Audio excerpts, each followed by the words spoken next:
untuk maknanya kita menghukum dan sebagainya. Nah, hal ini juga disebut oleh Al-Imam Sya'bi rahimahullahu ta'ala dalam Rihlatul fi Talabul Hadith, oleh Khatib Al-Baghdadi rahimahullahu ta'ala, law anna rajulan safara min aqsa Syami ila al-aqsa al-Yaman fahawidha kalimatan tanfa'uhu fima yastaqbiluhu min umurihi ra'aitu anna safarahu la yadhi'.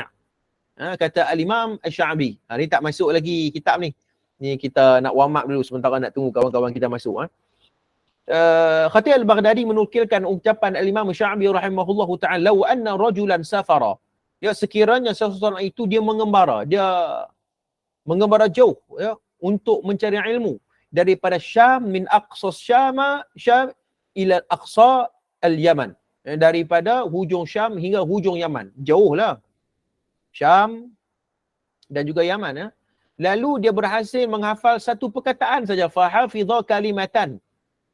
Ni jauh ni perjalanan ni. Nah, belajar berjam-jam, dia hanya dapat satu ilmu saja dalam kelas tu.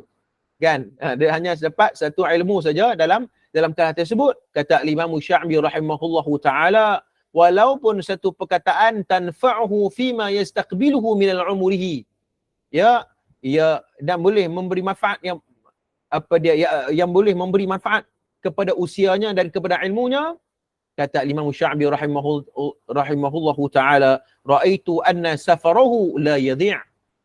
Ya, nescaya perjalanannya, walaupun dia dapat satu ilmu saja, tapi perjalanannya tidak akan sia-sia. Kerana dia ilmu. Kenapa perbahasan ilmu? Al-ilmu. Qul hal yastawi alladhina ya'lamuna wal ladhina la ya'lamun. Ini ditegaskan bahawa kepentingan untuk kita ni bersungguh-sungguh, ataupun kita ni kena ada hamasah dan semangat untuk sama-sama kita membincang tentang ilmu pengetahuan ni. Baik. Tuan-tuan sekalian, pada pagi ini kita sambung pembacaan buku kita ni, iaitu berkaitan dengan asas-asas kenali hadis Nabi SAW yang disusun oleh Dr. Sayuti Abdul Manas hafizallahu ta'ala, iaitu pada muka surat 106. Jadi pada pagi duha ni kita meneruskan perbincangan kita berkaitan dengan tajuk, iaitu hadis mursal khafi. Hadis mursal khafi. Baik. Mungkin ada di antara kita pernah dengar hadis mursal khafi ni, ya. Namun mungkinlah ada perbahasan sikit lepas ni, kemudian kita ulang kaji baliklah, kita ulang kaji balik. Baik, tuan-tuan sekalian, kita tengok takrifan dia. Mursal khafi huwa ma yarwihi ar-rawi 'amman 'asarahu wa lam yalqihi aw laqiyahu wa lam yasma' minhu syai'an. Ya. Kata para ulama, yang dikatakan bahawa mursal khafi itu merujuk kepada apa? Adalah hadis yang diriwayatkan oleh seorang perawi daripada perawi yang sezaman dengannya. Maknanya seorang perawi dia riwayat hadis daripada seorang perawi yang lain, ya, iaitu yang mana mereka itu duduk dalam satu zaman. Ya, mereka hidup dalam satu zaman. Ya, maknanya tempoh mereka wafat dan mereka lahir tu maknanya dibuktikan dalam ilmu tarikh mengatakan bahawa mereka pernah hidup satu zaman. Itu.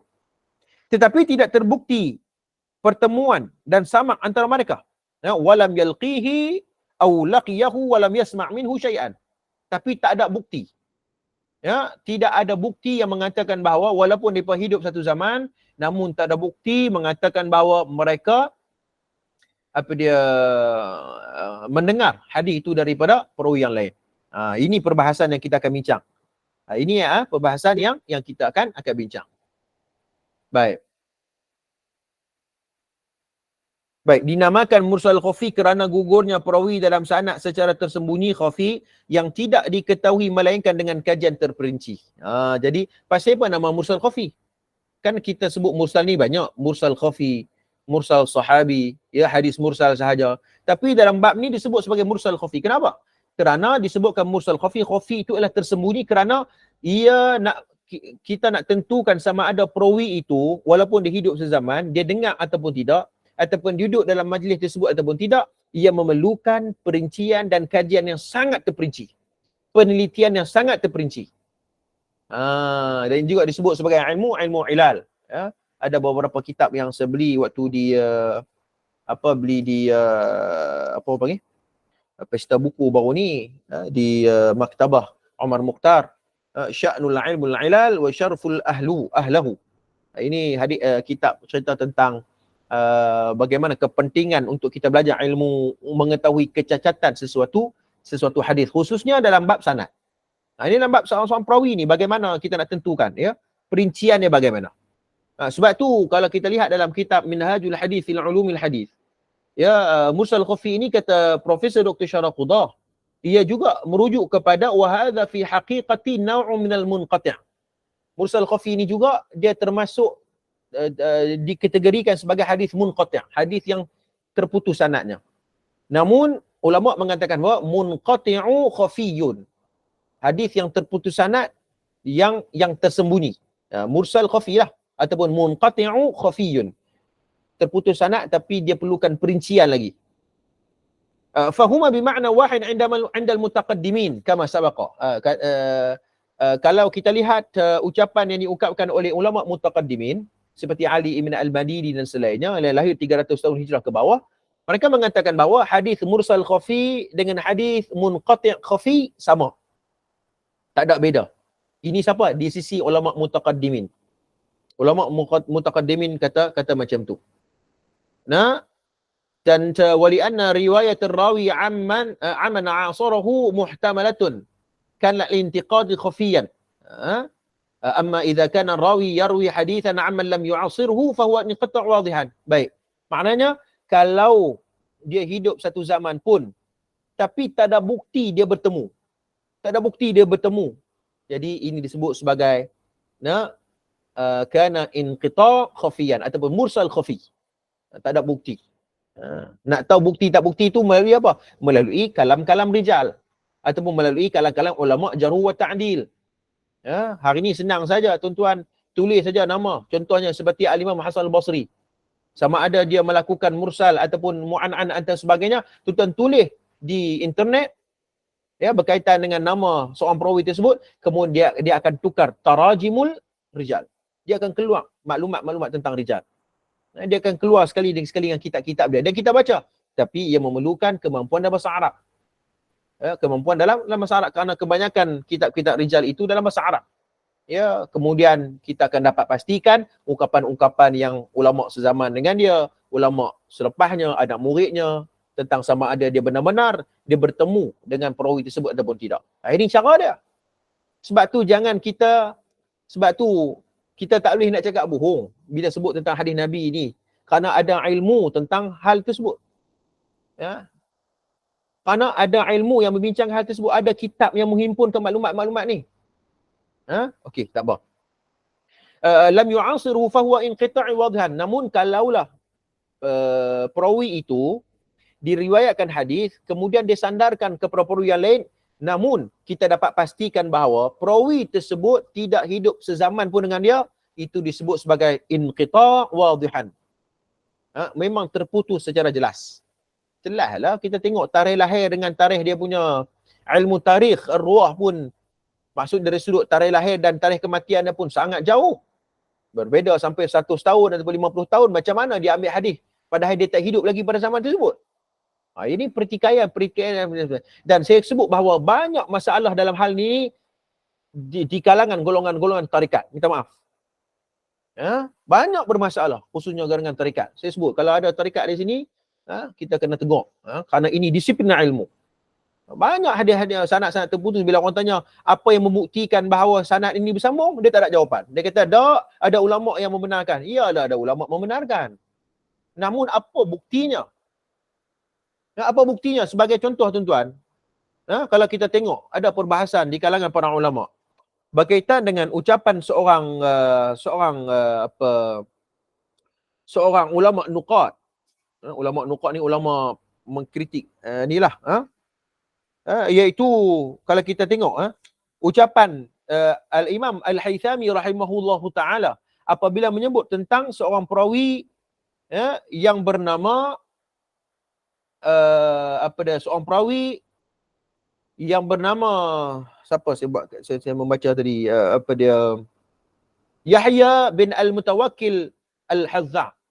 Yahya bin Al-Mutawakkil. Baik. Kalau kita tengok ulama-ulama yang duduk pada zaman dia seperti dan juga ulama-ulama yang lain, ulama-ulama nuqat yang lain seperti Imam Ibn Ma'in, Imam Ahmad Ibn Hanbal, Al-Fallas, begitu juga As-Saji, Ibn Hibban, Ibn Adi, Al-Hakim Naisabur Al-Zahabi menyifatkan bahawa hadis yang dinukilkan oleh Yahya bin Mutawakkil ini adalah hadis yang bermasalah. Hadis yang bermasalah. Disebut sebagai hadis ini hadis yang sangat lemah. Tapi Al-Haythami seorang saja yang mengatakan bahawa hadis dia adalah hadis yang boleh dipakai. Dia seorang je. Dia seorang saja, Al-Haythami saja yang kata macam tu. Yang lain, minta maaf saya perbetulkan maklumat. Al-Haythami mengatakan bahawa Yahya bin Al-Mutawakkil ni adalah kadzab. Minta maaf, saya perbetul maklumat. Al-Haythami buang terus Yahya bin Al-Mutawakkil ini sebagai kadzab, dituduh berat terus. Padahal ulama-ulama lain hanya mengatakan bahawa beliau hanyalah sekadar dhaif ringan saja. Dhaif ringan saja. Namun Al-Haythami seorang dia menilai kadzab. Maksudnya dia buang tu kadzab ni memang tak boleh pakai teruslah. Jadi saya nak sebut bahawa walaupun ada penilaian seorang ulama, kita kena tengok dulu ucapan dia apa, kena tengok juga, kena banding pula dengan ucapan-ucapan ulama yang lain. Dia tak boleh kita berpadukan dengan ulama ni kata sekian, kita pegang dengan ulama ni. Tak boleh, sebab kita ahli ilmu, kita pengkaji ilmu. Kita pengkaji ilmu mesti kena tengok. Kena kumpul semua pendapat-pendapat ulama ahli nuqat itu dalam menilai sesuatu maklumat. Dia tak boleh berpada dengan satu. Imam Tirmizi kata Hasan. Hasan lah. Belum tentu lagi. Hatta dalam Musnad Imam Ahmad pun ada dalam kitab ni. Dalam kitab Musnad Manahij Kutubus Sittah membicarakan tentang dalam Musnad Imam Ahmad pun, termasuk Musnad Imam Ahmad Kutubus Tis'ah, dia mengandungi hadis-hadis yang maudhu'. Namun bilangannya sedikitlah berbanding dengan kitab-kitab hadis yang lain. Baik, tak apa. Yang tu dulu kita nak sebut. Baik, contoh hadis, contoh bagi mursal khafi ni apa? Contoh bagi mursal khafi. Iaitu hadis yang diriwayatkan oleh Al-Imam Tirmizi rahimahullahu taala dalam kitab Al-Jami'-nya. Tuan-tuan kena ingat. Sekali dalam kitab ni dia tulis Al-Jami', dalam kitab lain disebut Sunan.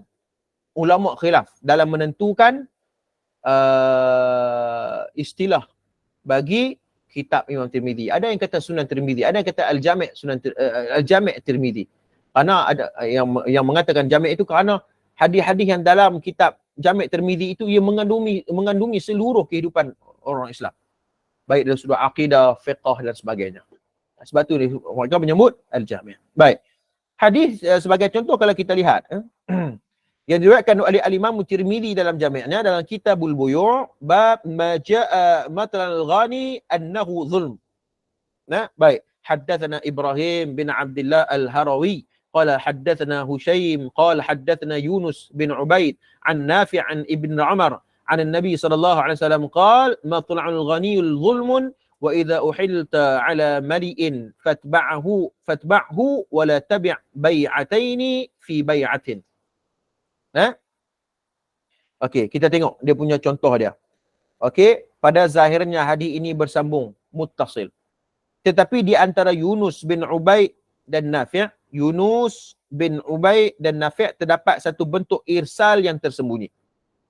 Yunus, ada seorang perawi nama dia Yunus bin Ubaid, kemudian disebut Nafi' selepas itu.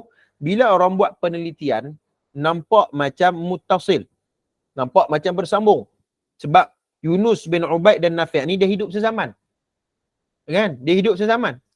Namun kalau kita buat penelitian, rupanya bahkan Imam Tirmizi menerangkan bahawa aku telah bertanya kepada Imam Bukhari tentang hadis ini, lantas beliau menjawab, aku tidak mengetahui bahawa Yunus bin Ubaid pernah mendengar hadis ini daripada Nafi'. Nampak? Imam Tirmizi pernah tanya soalan kat Imam Bukhari. Imam Bukhari kata, aku tak dapat pastikan. Imam Bukhari kata, aku tak dapat nak pastikan bahawa Yunus bin Ubaid ni walaupun hidup satu zaman, namun aku pun tak tahu dia ni pernah dengar ataupun tidak hadis dengan Nafi' ni. Sebab apa? Contoh analogi nak bagi kita senang faham pada zaman kita pada hari ni. Contohnya kita ni bila duduk dalam satu kampung kan, ataupun dengan kampung kita ni ada seorang tok guru besar. Ada seorang maulana yang hebat. Kan kita ni nak bagi kita ni nak naik kita punya kedudukan kita. Kita kata, "Nah, aku duduk dekat kampung tu. Kampung tu ada seorang maulana, ada seorang tok guru dan aku ambil maklumat ilmu daripada dia." Padahal dia walaupun dia duduk dekat kampung tu, tapi belum tentu pun dia pergi mengaji pun. Dia tak ambil ilmu pun, dia ambil maklumat tu daripada orang lain je. Nampak? Ini analogi nak bagi senang. Pasal apa? Ada di antara mereka yang melakukan mursal khafi ini untuk nak naik kedudukan dia. Nak naik kedudukan dia. Yalah nak berguru, nak bubuh nama dengan berguru dengan seorang ulama besar. Siapa tak mau? Padahal dia tak belajar pun. Dia ambil maklumat pun hanya daripada orang lain sahaja. Jadi ini disebut sebagai mursal khafi. Dan pendapat ini turut dikatakan oleh Yahya bin Ma'in, Ahmad ibn Hanbal dan Abu Hatim Ar-Razi dalam kitab Ilal At-Tirmidhi Al-Kabir. Saya ada kitab Ilal At-Tirmidhi ni. Kitab Ilal At-Tirmidhi ketika mana saya pergi ke Mekah baru ni pun bulan 3 itu lah. Saya beli kitab Ilal At-Tirmidhi dan ditahqiq oleh para ulama. Memang kitab ini membincangkan tentang bagaimana berlakunya kecacatan yang tersembunyi yang kita tengok zahir nampak macam sahih, nampak macam ittisal sanad, sambung sanad, tapi bila kita pergi lagi jauh rupanya hadis ni dinilai sebagai mursal khafi.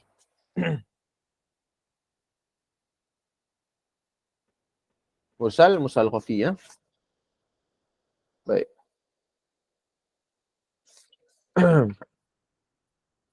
Kemudian kita tengok baik. Hukum bagi hadis mursal khafi ni, apa hukum dia? Hukum hadis sepakat mursal khafi adalah mursal yang dhaif. Mursal yang dhaif. Maknanya dia termasuk di antara mursal yang maksudnya dhaif lah. Dan hadis seperti ini adalah berlanjutan daripada hadis yang terputus sanadnya, ini munqati'. Hadis terputus sanadnya, apabila keadaan sanad yang terputus dapat diketahui maka hukumnya munqati'. Hukumnya munqati'. Baik, okey. Tuan-tuan boleh tengok perbezaan perbezaan di antara hadis mursal khafi dengan hadis mudallas, yakni hadis yang tadlis. Terdapat perbezaan yang halus antara mursal khafi dengan mudallas yang patut diketahui. Pertama, dari sudut zaman. Baik, hadis mudallas dari sudut zaman dengan mursal khafi sama. Mereka hidup satu zaman.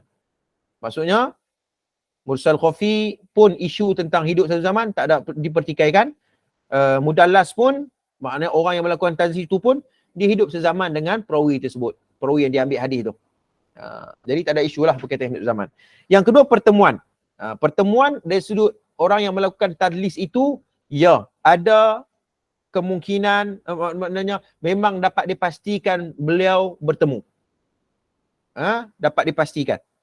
Yang kedua, mursal khafi tidak dapat dipastikan. Tidak ada kemungkinan mengatakan bahawa beliau bertemu dengan perawi tersebut. Tapi dia hidup sezaman. Ambil hadis. Pertama, dari sudut hadis tadlis, ya. Orang yang melakukan tadlis itu, ya, ada bukti mengatakan bahawa mereka mengambil hadis daripada perawi tersebut. Namun mungkin dia skip disebabkan bila ambil daripada, kalau dia sebut nama perawi itu mungkin sanad tersebut akan jadi dhaif dan sebagainya, sebab tu dia tadlis. Tapi kalau mursal khafi, dia tak ambil hadis pun. Muhung ya. Dia tak ambil hadis pun daripada perawi tersebut. Walaupun hidup satu zaman, dia tak ambil pun hadis daripada perawi tersebut. Itu dia punya perbezaan dia. Baik. Kalau kita tengok dalam perbahasan lain juga berkaitan dengan mursal khafi ni, seperti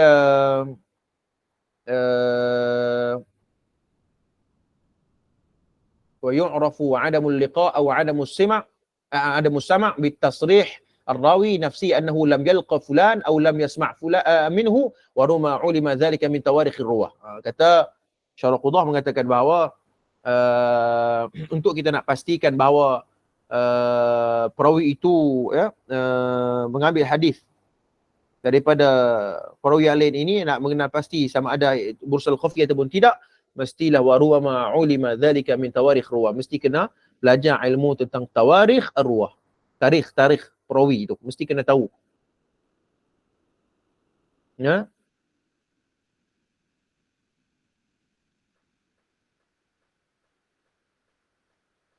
Baik. Habis. Samalah maknanya hadis mursal khafi ni adalah hadis yang dhaif. Itu.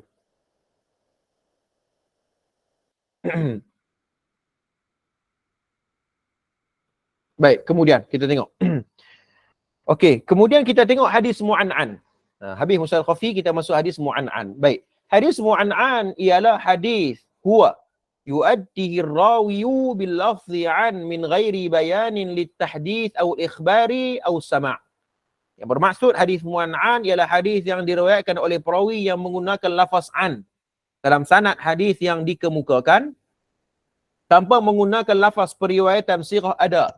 Ya, seperti sami'tu ataupun haddatsana ataupun akhbarana. Baik, jadi perbahasan tentang hadis mu'an'an ni adalah hadis disebut sebagai hadis dalam satu bab ilmu berkaitan ilmu tahammul wal ada. Ya, bagaimana perawi itu dia menggunakan lafaz apa? Ya, dia lafaz apa? Ataupun dia gunakan lafaz sami'tu ke yang membuktikan bahawa memang dia dengar sungguh daripada perawi tersebut. Tapi dia hanya menggunakan an saja. Ya, dia hanya menggunakan an saja. Kerana ini boleh dipertikaikan. Bila disebut an, macam mana kita nak pastikan dia memang ambil hadis daripada perawi tersebut? Dikatakan daripada. Dia tak sebut. Dia tak kata bahawa qala li, dia berkata kepada aku. Seperti lafaz tahammul ada yang kuatlah. Jadi bila disebut an ni dia tak apa nak kuat. Ini disebut oleh para ulama. Sekejap saya ambil dia punya tengok contoh dia. Ada perbahasan lain ni berkaitan dengan hukum hadis mu'an'an ini.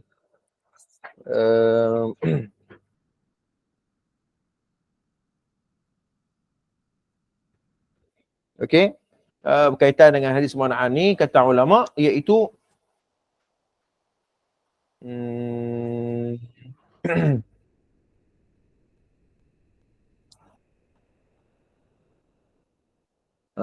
okey, tak apa, kita tengok contoh dia.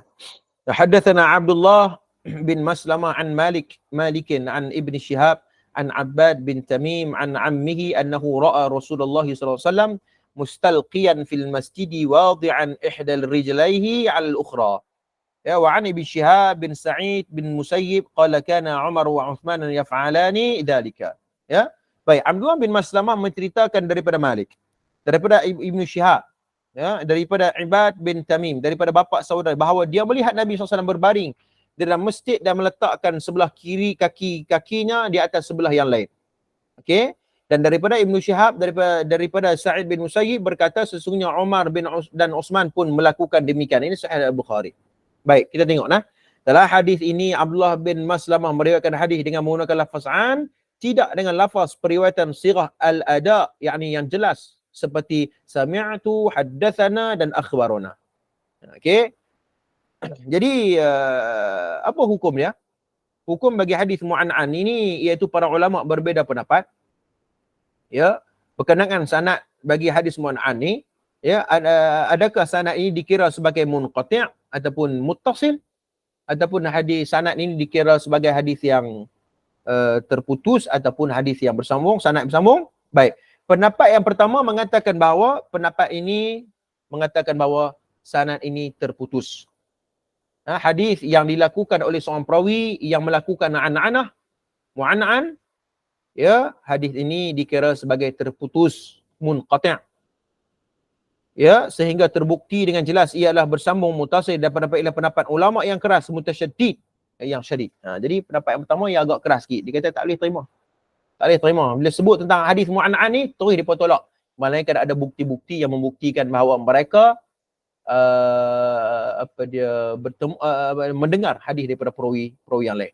Kalau tidak, tak boleh. Dia buang terus hadis ni. Okey, pendapat yang kedua iaitu mereka mengatakan bahawa bersambung, muttasil. Hadis perawi yang melakukan mu'an'an ni ialah hadis sambung. Sebagian ulama termasuk Al-Imam Ali Al-Madini dan selainnya pula berpendapat bahawa sanad terputus munqati' dikira sebagai sanad bersambung muttasil jika terdapat syarat-syarat berikut. Syarat yang pertama iaitu perawi yang menggunakan lafazan itu thiqah dan bukan seorang mudallis. Kalau tak salah saya, tuan boleh tengok dalam kitab ini, Manhajun Naqdil Hadis, Manhaj Naqdi fi Ulumil Hadis oleh Dr. Nuruddin Atir rahimahullahu taala. Beliau mengatakan bahawa dan beliau berpendapat bahawa, saya rasa Nuruddin Atir pun berpendapat berpegang kepada pendapat yang kedua, iaitu beliau mengatakan bahawa was-sahih alladhi alaihi amalu tawassut fihi. Yang sahihnya adalah hadis mu'anna'an ni kita boleh ambil lagi dia dulu sanadnya, dan kita perlu berinteraksi dengan secara pertengahan lah, dengan sederhana, tak boleh nak ketat sangat, tak boleh nak syarik sangat. Nuruddin Atin meletakkan dua syarat seperti mana disebut dalam kitab ni. Syarat pertama, bi'ittisali syartain al-awwal an yathbit liqa' ar-rawi liman rawa anhu bi'an'an, iaitu terbukti bahawa perawi dan gurunya itu ialah pernah bertemu, pernah bertemu, subut al-liqa', pernah bertemu dengan perawi yang lain. Itu syarat dia, kata ulama.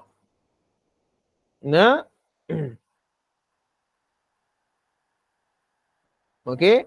Dan syarat yang kedua iaitu ayyakuna bari'an min wasamatu tadlis, iaitu perawi yang tidak ataupun dia terselamat daripada dituduh tadlis. Dia bukan seorang yang tadlis, mudallis. Dia bukan seorang yang mudallis. Dia tak buat benda-benda tadlis ni. Yang ni kata ulama boleh guna dia punya periwayatannya walaupun dia gunaan dalam tahmul ada ataupun dalam sirah tahmul wal ada dia. Okey. Dan kata Syekh Nuruddin Atir rahimahullahu taala, wa apa dia, dan dia terus dia meletakkan bahawa hadis ini ialah hadis yang tidak termasuk di antara hadis yang dhaif. Dia kata macam tu. Tapi perlukan penelitian lah. Perlukan penelitian. Baik, tuan-tuan, saya minta izin dalam beberapa minit. Boleh ke take 5? Saya nak pergi ke toilet sekejap. Take 5 ya. Boleh ya.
Okay, Assalamualaikum.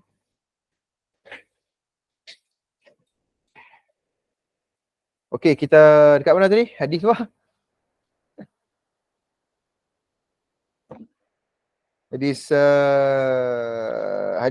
Hadis Mu'an'an kan? Mu'an'an. Okey. Okey, baik. Hadis Mu'an'an, para ulama berbeza pendapat. Seperti mana saya sebut tadi ni, ada yang menolak dan ada yang kata sambung, namun ada beberapa syarat. Dua syarat tadi ni. Pertama, mestilah perawi itu perawi yang thiqah. Kemudian perawi tersebut mestilah perawi yang ada bukti mengatakan bahawa beliau pernah duduk satu zaman dengan perawi tersebut. Bukan satu zaman, pernah duduk dalam ataupun dia pernah mendengar perkara tersebut. Okey, hadis Mu'an'an ni dia ada beberapa isu. Kalau saya tengok dalam kitab Minhajun Naqd fi Ulumul Hadis ni, ia berlaku ketika mana waqad khalaful muslim min Hajjaj fi ishtirat tansif ala thubut al-liqa' wal ijtima' fi al-mu'an'an wal mu'an'an. Baik.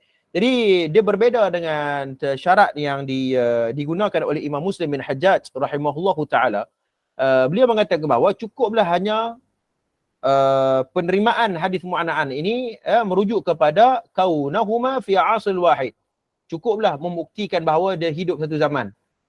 Hidup satu zaman pun cukup dah. Ataupun dia duduk satu kampung dengan perawi itu pun dah cukup dah. Dan dia kira boleh muttasil sanad. Jadi Imam Muslim bin Hajjaj dia sebut begitu. Ada kemungkinan. Ada kemungkinan dia ambil hadis. Walaupun dia, tapi syaratnya pastinya dia tidak melakukan, dia ma'asalamatin minat tadlis. Dia mesti selamat daripada dituduh tadlis. Makna perawi tu. Tuan-tuan boleh ikuti tak perbincangan ni? Maksudnya, kalau kita bahas tentang hadis Mu'an'an ni, hadis yang diterima sanadnya, okey, ada syarat. Syaratnya apa? Mestilah ada bukti mengatakan perawi itu dia mendengar sendiri daripada perawi tersebut. Ada bukti tu, okey, boleh pakai. Walaupun dia guna an. Nah, baik. Imam Muslim bin Hajjaj mengatakan bahawa tak, kalau dia tak sebagai thubutul liqa' pun tak apa. Thubutul liqa' maksudnya dia tak duduk dalam majlis tersebut pun tak apa. Tapi ada bukti mengatakan bahawa beliau hidup satu zaman fi asril wahid. Dia duduk dalam satu zaman pun kira dah boleh pakai dah. Tapi syaratnya juga mestilah ma'as salamati ma'at tadlis. Mestilah dia ni perawi ini terselamat daripada dituduh tadlis atau mudallis. Jadi maknanya perawi ini thiqah. Jadi ini perbezaan sikit di kalangan para ulama. Ada yang menolak rudhu Muslim, ada yang menolak Imam Muslim, ada yang menerima. Saya kira bahawa ini adalah ijtihad, pendapat di kalangan para ulama muhaddisin. Namun dalam isu tentang Mu'an'an ni juga ada beberapa isu yang agak praktikal yang kita selalu duk jumpa. Antaranya ialah seorang tokoh ulama hadis tabi'in besar seperti Al-Imam Hasan Al-Basri rahimahullahu taala. Okey, Al-Imam Hasan Al-Basri rahimahullahu taala. Okey, beliau ini sangat terkenal dengan melakukan an-anah. Hasan Al-Basri memang terkenal. Orang mengaji ilmu naqdul sanad, ya, mesti dia akan tahu Ibn Hasan Al-Basri ni banyak melakukan perbuatan an-an. Mu'an'an ni, an-anah ni. Baik, apa jawapan dia? Boleh ataupun tidak kita ambil periwayatan Al-Imam Hasan Al-Basri padahal dia seorang ulama tabi'in yang besar, thiqah. Baik, kalau kita tengok kalau kita tengok para ulama, beliau antara gurunya ialah Anas bin Malik radhiyallahu an, Jundub bin Abdullah radhiyallahu an, dan juga para nuqad tidak mengkritik kesenambungan sanad antara mereka. Maknanya Hasan Basri kalau dia ambil hadis ni daripada Anas bin Malik dan beberapa sahabat-sahabat yang lain dan memang terbukti itu guru dia, maka para nuqad mereka mengatakan bahawa tak perlu dipertikaikan. Memang boleh ambil terus. Walaupun dia guna an-anah. Walaupun dia guna an, tak ada masalah. Boleh. Karena beliau lahir 21 Hijrah, mana sempat dengan para sahabat. Okey. Namun yang pastinya beliau tak sempat berguru dengan Sayyidina Abu Bakar As-Siddiq, Muaz bin Jabal dan beberapa sahabat-sahabat lain lagi. Yang ni kalau Hasan Basri riwayat hadis daripada Abu Bakar, confirm kita boleh ambil hadis daripada dia.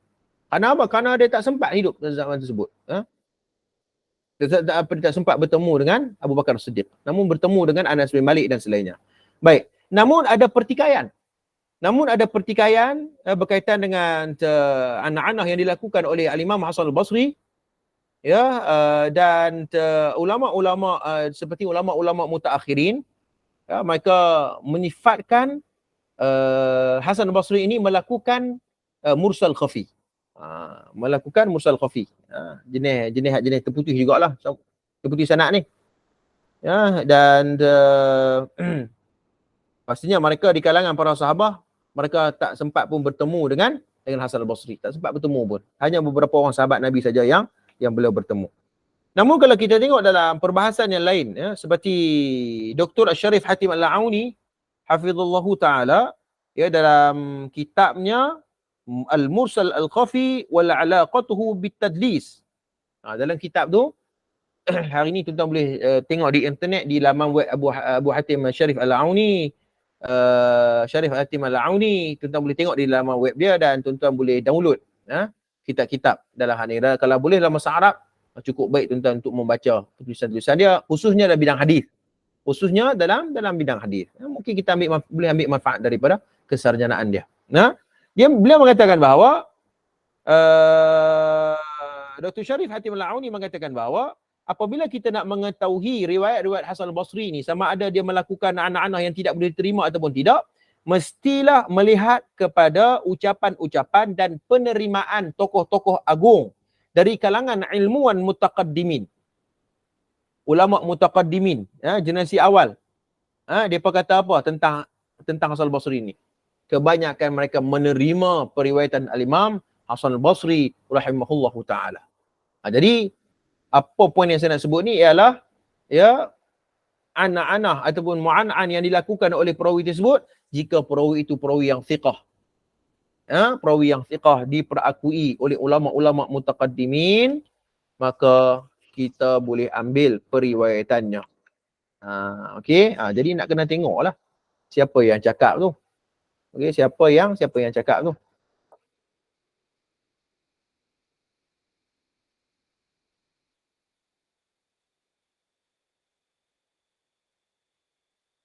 Begitu juga kalau kita tengok contoh lain, Hasan Al-Basri. Banyak isu tentang Hasan Al-Basri ni. Kalau tengok dalam kitab Al-Marasil, Abu Hatim Ar-Razi, beliau mengatakan bahawa tidak sahih Hasan Al-Basri apabila beliau mendengar daripada Jundub bin Abdullah radhiyallahu an. Okey, tapi Sahih Al-Bukhari ada riwayat Hasan Al-Basri daripada Jundub secara musnad. Jadi macam mana ada pertemuan ini? Maknanya Imam Bukhari dia ambil sanad yang diriwayatkan oleh Hasan Al-Basri daripada Jundub bin Abdullah. Imam Bukhari pun masuk. Okey. Namun Abu Hatim Ar-Razi mengatakan bahawa tak sahih kalaulah perawi hadis yang bernama Hasan Al-Basri itu dia dengar daripada Jundub bin Abdullah radhiyallahu anhu. Boleh betul ataupun tidak? Baik. Perbahasannya macam ni. Pendapat yang lebih kuat, yang lebih rajih, berkenaan dengan sama pendengaran langsung Al-Imam Hasan Al-Basri daripada Jundub bin Abdullah radhiyallahu an, yakni Jundub bin Abdullah Al-Bajali,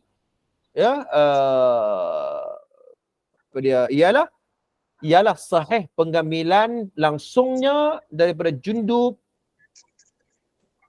walaupun Abu Hatim Ar-Razi menafikan perkara tersebut. Boleh ambil. Walaupun Abu Hatim Ar-Razi dia menafikan, tak boleh ambil hadis daripada Jundub. Hasan Basri tak boleh ambil hadis kerana dia tidak mendengar sebagainya. Rajihnya boleh.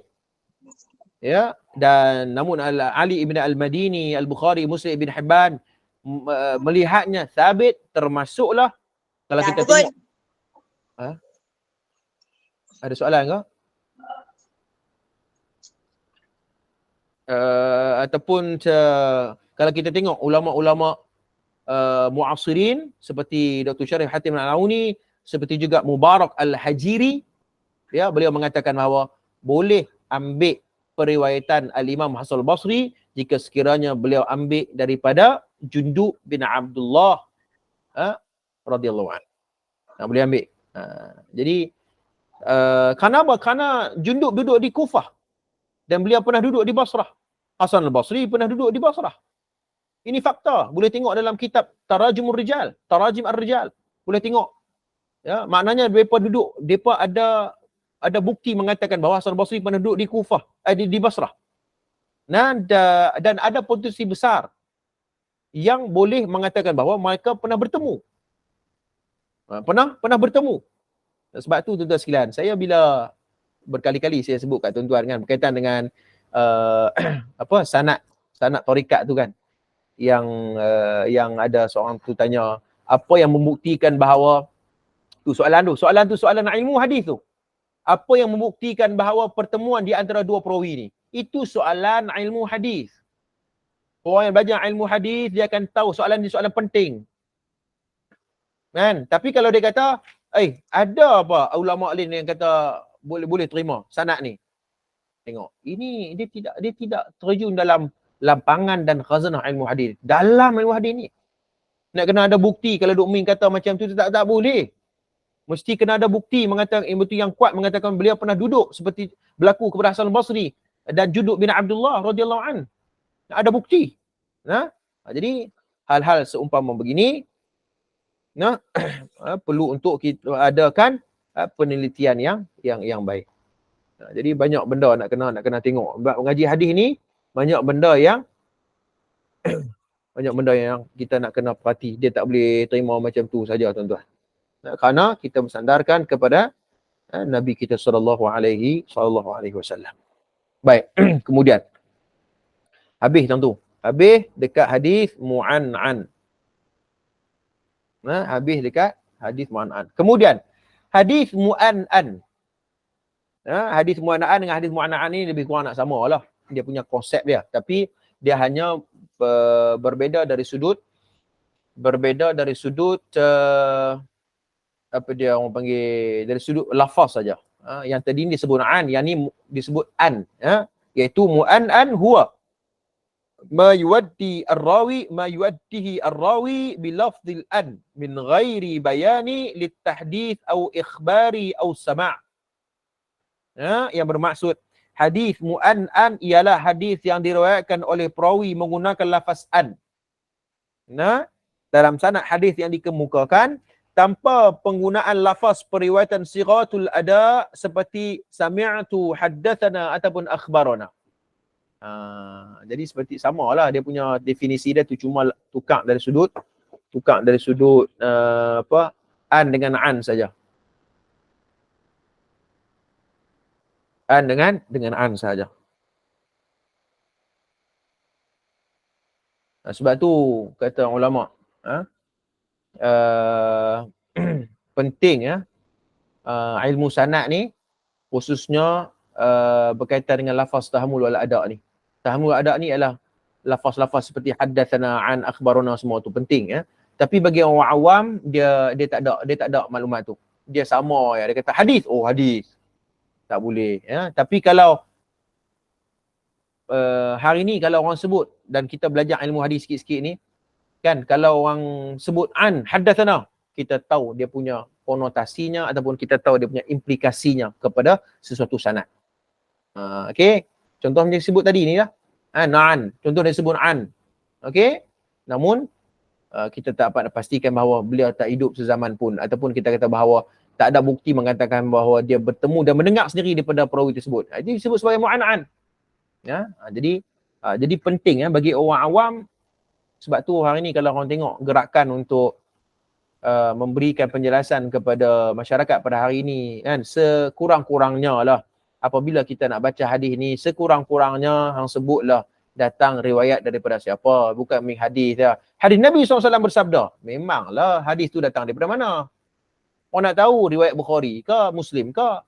Yang kedua, pertama dia sebut tentang muhaddis. Yang kedua kita nak tahu juga hadis ni siapa kata sahih, siapa kata dhaif. Nanti dia pergi lagi jauh sikit. Kan, kalau dia kata disahihkan oleh Al-Albani contohnya, disahihkan oleh Nuruddin Atir, disahihkan oleh Syekh Al-Arnaud, disahihkan oleh Syekh Awamah sebagai contohnya. Oh, kita tahu dia punya implikasi dia. Kerana metodologi ulama-ulama yang mensahihkan itu pun berbeza. Berbeza. Dia tak sama. Jadi kita nampak. Jadi orang awam dia tak nampak benda tu. Dia nampak pukul sama kata. Bila kata hadis, oh hadis, semua hadis dah ni. Belum tentu. Nak kena tengok dulu siapa riwayat, muhadisnya siapa, ya lafaz samul adanya siapa, dia guna-guna bagaimana. Adapun dia bercanggah dengan nas lain ataupun tidak. Jadi benda-benda begini perlukan, hadis ni perlukan penelitian. Kesabaran, penelitian yang sangat mendalam lah. Sebab ada orang tu sekalian, dia mempertikaikan. Hampa bincang pasal dirasat asanid je. Pasal sanadnya, kita jawab balik. Kalau sanad pun tak lepas, macam mana nak bincang soal istidlal? Bagaimana nak bincang tentang penggunaan nas tersebut dalam menentukan sesuatu syarak? Sanad pun tak lepas dah. Saya pernah membahas. Dia sebut macam tu kat kita. Kita balas balik ya. Kita kata sanad pun tak lepas nak bincang soal rawahul mukhtalif, sembang tentang istidlal hadis dan sebagainya. Jadi benda-benda begini perlu untuk keseimbangan dalam ilmu pengetahuan ni. Baik. Baik. Di sini berikan satu contoh hadis mu'an'an yang merupakan riwayat daripada Imam Bukhari. Hadatsana Ibrahim bin Musa akhbarana Hisham bin Yusuf anna Ibnu Jurayj akhbarahum qala akhbarani Sa'id bin Abi Ayyub anna Yazid bin Abi Habib akhbarahu anna Abul Khair ila akhir sana. Ila akhir sana. Baik, kita tengok muka surat 112. Dalam sanad hadis di atas pada para perawi iaitu Hisham bin Yusuf, Sa'id bin Abi Ayyub dan lain-lainnya meriwayatkan hadis ini dengan menggunakan lafaz an. Ya, tanpa menggunakan lafaz sighatul ada seperti sami'tu, haddatsana ataupun akhbarana.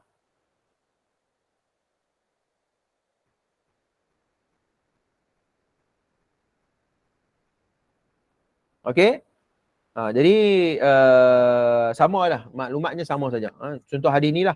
Okey, jadi Hisham dia hanya menggunakan lafaz an saja ataupun an, minta maaf, dia gunakan lafaz an. Namun kita tidak dapat nak pastikan bahawa perawi ini dia mendengar secara langsung ataupun tidak daripada perawi yang selepasnya. Jadi ini disebut sebagai hadis mu'an'an. Sepatutnya kalau dia dengar betul-betul, dia kena kata qaqauluhu haddatsani ataupun sami'tu. Yang disebut oleh Syekh Nuruddin Natir. Patut dia katalah, dia berkata kepada aku, dia memberi arahan kepada aku, aku mendengar daripadanya. Sepatutnya macam tu. Tapi tidak dia gunakan perkataan an ataupun an. Jadi ini di antara salah satu ciri-ciri yang perlu untuk kita memberikan penelitian dalam periwayatan tersebut. Baik. Hukum bagi hadis mu'an'an iaitu jumhur para ulama berpendapat bahawa hukum hadis mu'an'an adalah hadis sama dengan hadis mu'an'an. Maka semua syarat-syarat yang digunakan untuk hadis mu'an'an turut menjadi syarat-syarat hadis mu'an'an. Sama ya, samalah macam dua tadi ni. Ay thabbitul liqa' ar-rawi liman rawa anhu bi'an'anah. Mesti kena dapat pastikan bahawa beliau pernah bertemu dengan perawi tersebut. Yang kedua, dia selamat daripada min ismatul tadlis, wasmatul tadlis. Dia mesti terselamat daripada dituduh tadlis. Jadi sama ya, dia punya syarat dia. Baik, Imam Ahmad bin Hanbal dan sebagian ulama lain berpendapat selagi bersambung sanad, ittisal sanad tidak terbukti, maka selagi itulah ia dikira sebagai munqati'. Imam Ahmad dia tegas sikit. Dia kata, kalau tak ada bukti mengatakan bahawa hadis ni bersambung, dia hidup sezaman ataupun tidak, kita jangan nak buang karan lah. Memang hadis ni munqati'. Hadis ni terputus sanad dia. Kata Imam Ahmad bin Hanbal. Jangan duk ambil lah, berhati-hatilah. Okey, dalam bab hadis ni kerana ia jadi satu syariat. Ia boleh menjadi satu ibadat, kalau diistidlalkan dalam hadis dalam hal tersebut. Begitu, tuan-tuan sekalian. Jadi sebenarnya hal-hal seperti ini tuan-tuan sekalian, dia memerlukan, hadis ni memerlukan penelitian. Hadis ni memerlukan penelitian yang sangat mendalam. Dia tak boleh nak kita berpandukan kepada, yalah orang awam bolehlah. Orang awam bolehlah kata, okey kami taklid kepada pendapat ni, pendapat tu. Betul. Tapi orang yang belajar, orang yang menganalisis maklumat dan sebagainya, tak berpada dengan maklumat tersebut. Sebagai contohnya tu sekalian, kalau kita tengok at-tawthiq yang dilakukan oleh Imam Malik. Oleh Imam Malik rahimahullahu ta'ala. Sebagai contohnya. Okey, ulama-ulama lain ada yang tidak apa dia, ulama-ulama lain, ulama-ulama lain ada yang mempertikaikan seorang perawi. Namun Imam Malik bila dia cakap dia menerima perawi itu, dia mentauthik seorang perawi tersebut, kata Imam Ibn Ma'in dan Imam Ahmad Ibn Hanbal, beliau mengatakan bahawa semua perawi yang diriwayatkan daripada Imam Malik adalah boleh dipercayai kethiqahannya. Maknanya saya nak apa saya buat keluar poin ni, sebab saya nak bagi tahu bahawa ya, kalau kita nak tengok perawi ini thiqah ataupun tidak, ya, dia melakukan an'anah ataupun tidak, kita kena tengok siapa yang bercakap itu. Siapa yang bercakap itu? Kerana Imam Malik bin Anas adalah Imam Darul Hijrah, tokoh ulama hadis, ya, dan fiqh, ya, di bumi Madinah satu ketika dahulu, di bumi Hijaz satu ketika dahulu. Jadi kita nak kena tengok siapa yang mentauthik ataupun siapa yang mendhaifkan ataupun siapa yang menuduh dan sebagainya. Dia bukan boleh ambil macam tu saja.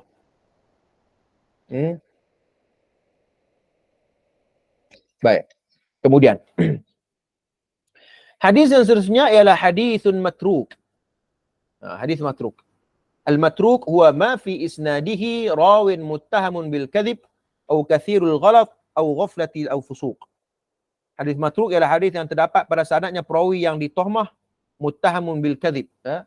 Muttahamun bil kadhib ini bukannya dia bercakap bohong atas nama Nabi, tak. Kata Ibn Hajar Al-Asqalani, muttahamun bil kadhib ni maknanya dalam bab dunia dia ni terkenal dengan cakap bohong. Bab dunia. Namun dalam bab hadis kita tidak ada bukti mengatakan bahawa beliau berdusta di atas Nabi SAW. Nah, itu disebut sebagai muttahamun bil kadhib. Dan ataupun banyak kesilapan dan banyak lupa dan banyak melakukan perkara fasik. Ni. Kira hadis matruk ni kira hadis yang nak dekat dengan maudhu'. Hadis yang sangat-sangat bermasalah lah. Matruk ni, ya. Dan seorang perawi dilabel sebagai ditomah sebagai berdusta, muttahamun bil kadhib kerana dua sebab. Sebab apa? Pertama, riwayat tersebut tidak diriwayatkan melainkan melalui perantaraan perawi itu saja, dan riwayat tersebut bercanggah dengan dasar syariat dan telah diterima oleh para ulama. Jadi syarat pertama ni iaitu yang dituduh kata muttahamun bil kadhib ni pasal apa? Sebab disebut sebagai mukhalafan lil qawa'idil ma'lumah. Ini disebut oleh Syekhul Islam fi Nukhbah. Fi Nukhbah. Syekhul Islam dalam Nukhbah. Iaitu begitu juga kalau kita lihat Ibn Hajar Al-Asqalani dalam Nuzhatun Nazar fi Tawdih Nukhbatul Fikr. Amma al-kalam Ibn Hajar fa huwa al-katali fi an-nuzha fi an-nuzha wa huwa ma yakuna bi sababi tuhmati ar-rawi bil kadhib wa huwa matruk. Fa huwa matruk. Maknanya dituduh perawi ini sebagai matruk ini sebab apa? Sebab mukhalifan lil qawa'idil ma'lumah. Dia bercanggah dengan usul-usul agama. Usul-usul agama, usul-usul syariat. Dia bercanggah. Dia seorang yang riwayat hadis tu.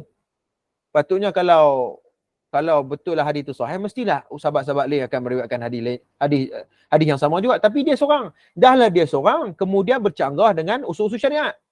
Ini yang jadi disebut sebagai muttahamun bil kadhib. Yang kedua, perawi dikenali sebagai seorang yang sering berdusta dalam percakapan hariannya walaupun tidak terbukti bahawa dia pernah berdusta pada hadis Nabi SAW. Ini boleh tengok dalam Taisir Mustalah Al-Hadis oleh Syekh Mahmud Tahan rahimahullahu ta'ala. Ini. Ini dia punya maklumat dia. Ya. Kalau kita tengok dalam definisi yang dibawa oleh qala wa kadza man 'urifa bil kadhib fi kalamihi wa illam yadhhar minhu wuqu'uhu fil hadith, ya. Beliau dia hanya terkenal dengan bercakap bohong pada kehidupan sehariannya, fil kalamihi wa illam yadhhar, tapi tidak ada bukti nak tuduh dia ni cakap bohong di atas nama Nabi SAW. Maknanya bukannya dia reka hadis sendiri. Dia bukan reka hadis palsu, bukan, tapi dia kehidupan seharian dia jenis cakap bohong. Jadi itu disebut sebagai muttahamun bil kadhib. Bila muttahamun bil kadhib, confirm hadis ni menjadi hadithun matruk. Hadithun matruk. Baik. Kemudian contoh, okey. Contohnya ialah Ibn Abi Ad-Dunya meriwayatkan daripada jalan Juwaybir bin Sa'id, ya, Juwaybir bin Sa'id an al-Dhahhak an Ibnu Abbas an Nabi sallallahu alaikum bistina'il mi'ruf fa innahu yamna'u masari'a saw wa alaikum bisadaqatin sirri fa innaha tuti'u ghadaballahi azza wa jal. Ya, baik. Kita dalam sanad ini terdapat Jubair bin Sa'id Al-Azdi, ya, Imam Nasa'i, Imam Daruqutni dan lain-lainnya berkata bahawa Juwaybir, ya, adalah seorang matruk hadis. Okey. Imam Yahya bin Ma'in mengatakan bahawa laisa bi syai', tidak ada apa-apa. Ya, tidak ada apa-apa. Yang bermakna tiada hadis yang boleh diambil daripadanya. Maknanya kalau Yahya bin Ma'in kata laisa bi syai', itu maksudnya kita tak boleh ambil hadis daripada dia, tak ada nilai. Perkataan ini sisi beliau juga memberi maksud dituduh muttahamun bil kadzib. Jadi laisa bi syai' ini merujuk kepada, kalau kita lihat kepada makna laisa bi syai' menurut Yahya bin Ma'in, ia juga dituduh sebagai muttahamun bil kadzib. Okey. Hukum bagi hadis matruk. Hukum bagi hadis matruk ialah hadis matruk adalah antara hadis yang ditolak dan tidak boleh diterima sebagai hujjah. Tak boleh. Tak boleh terima. Contohnya hadis matruk, satu sanad. Hadis matruk. Kemudian ada hadis yang lain pun matruk juga. Matruk. Kononnya dia nak buat i'tibar lah. Dia nak guna syawahid dan mutaba'ah untuk menaikkan hadis tersebut. Tuan-tuan, kalau hadis tu dihukum sebagai matruk, kemudian ada hadis lain dinilai sebagai matruk, ada hadis lain dinilai sebagai matruk, ada hadis lain sebagai matruk, tak boleh bersifat taqwiyah, dia tak boleh melakukan i'tibar dalam hal tersebut. Dia tidak boleh menguatkan di antara sama lain, tak boleh. Kerana hadis ni sangat lemah. Muttahamun bil kadzib. Nah, namun kalaulah dhaif ringan sahaja, itu boleh dinaikkan menjadi hasan li ghairi. Namun ada dulu ni pernah bertembung tentang perbahasan dengan tokoh ilmuwan kita yang belajar di Jordan dan dia belajar di Mesir satu ketika dahulu. Saya mengkaji dulu sebelum saya ceduk terjun dalam bidang hadis ni. Kita seronok bila tengok perbahasan ilmuwan ni, seronok. Kita ambil kertas A4, ambil pen, kita pun tulis, buat gambar rajah. Oh, rupanya ini dia punya isu dibincangkan. Ya, rupanya isu dibincangkan ialah hadis tu dhaif yang berat. Tiba-tiba saya tak ingat perbahasan maknanya tentang hadis apa, saya tak ingat. Tapi yang saya dapat mahal al-ittizaq ataupun kita kata bahawa yang menjadi isu ni ialah satu hadis yang matruk, bila hadis yang lain, hadis yang matruk juga tak boleh nak jadi kuat. Jadi pendapat hak mengaji kat sana tu, mengaji kat sebuah negara tu, dia kata boleh. Itu yang tak tahu dia guna qawaidul ilmu yang mana, saya tak tahu dia punya kaedah yang mana, kaedah ilmu mana yang bermudah-mudah untuk beramal dengan hadis yang dhaif yang terlalu berat ini. Dekat dengan maudhu', ya. Okey. Okey. Jadi dan juga kalau kita lihat berkaitan dengan hadis matruk ni juga. Nah.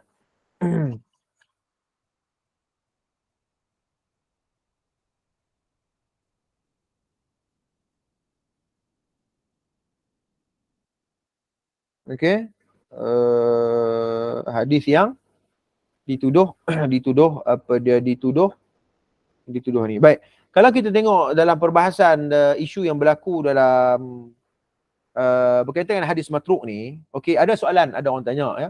Adakah dengan kewujudan seorang perawi yang matruk, okey, yang ini ditinggalkan, ataupun kadzab, pendusta dalam sebuah jalur sanad hadis itu, boleh dinilai hadis itu sebagai palsu dan mungkar?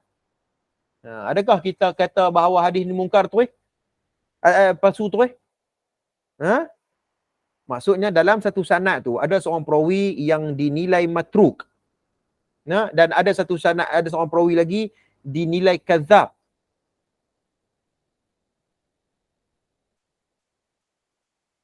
Saya betul maklumat. Dalam satu sanad itu ada seorang perawi. Perawi itu khilaf di kalangan para ulama nuqat, ada yang menilainya sebagai matruk dan ada yang menilainya sebagai kadzab. Okey, jadi Bolehkah kita nak pukul sama rata? Tak boleh. Mesti kena tengok. Okey, mesti kena tengok siapa yang menilai hal tersebut. Mesti kena melihat ilmuwan siapa yang menilai perkara tersebut.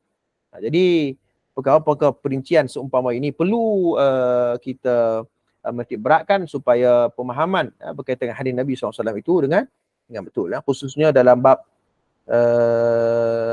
dalam bab hadis yang makbul dan hadis yang matruk. Tuan-tuan sekalian. Baik, ada juga satu isu berkaitan dengan satu ungkapan yang pernah diungkapkan oleh Al-Imam Az-Zahabi rahimahullahu taala, kalamul aqran yutawwi'u wala yurwa. Yang bermaksud kritikan sesama ilmuwan sezaman tidak boleh dipakai dan tiada nilai. Maknanya kalau kita nak tengok pertikaian ataupun para nuqat yang satu zaman dengan dia yang menilai seorang perawi itu, kita tak boleh pakai. Ada kaedah yang kata macam tu. Baik, benda ni perlukan perincian. Bukan tak boleh pakai langsung.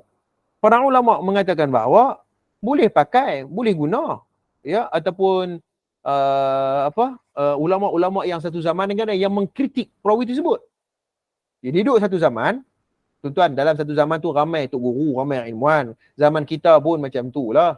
Zaman kita ni ada seorang ilmuwan dan ada ilmuwan-ilmuwan yang lain yang mengkritik dia. Jadi yang jadi isu ni ialah yang timbul satu kaedah kalamul aqran yutawwi'u wa la yurwa. Ya, kritikan sesama ilmuwan pada zamannya tak boleh diguna pakai, tak ada nilai.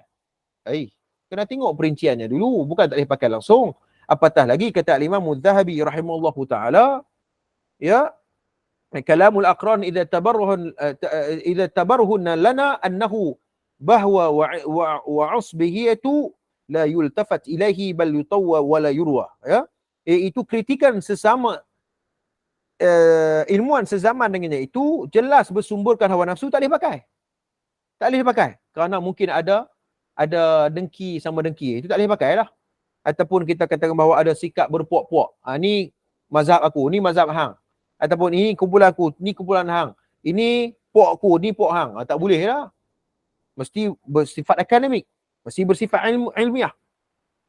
Dan bahkan dilipat saja kata Imam, bal yutawwi wala yurwa, bahkan dilipatkan saja pendapat ulama yang sezaman dengan dia kalau ada unsur-unsur macam tu. Sebab tu al-Imam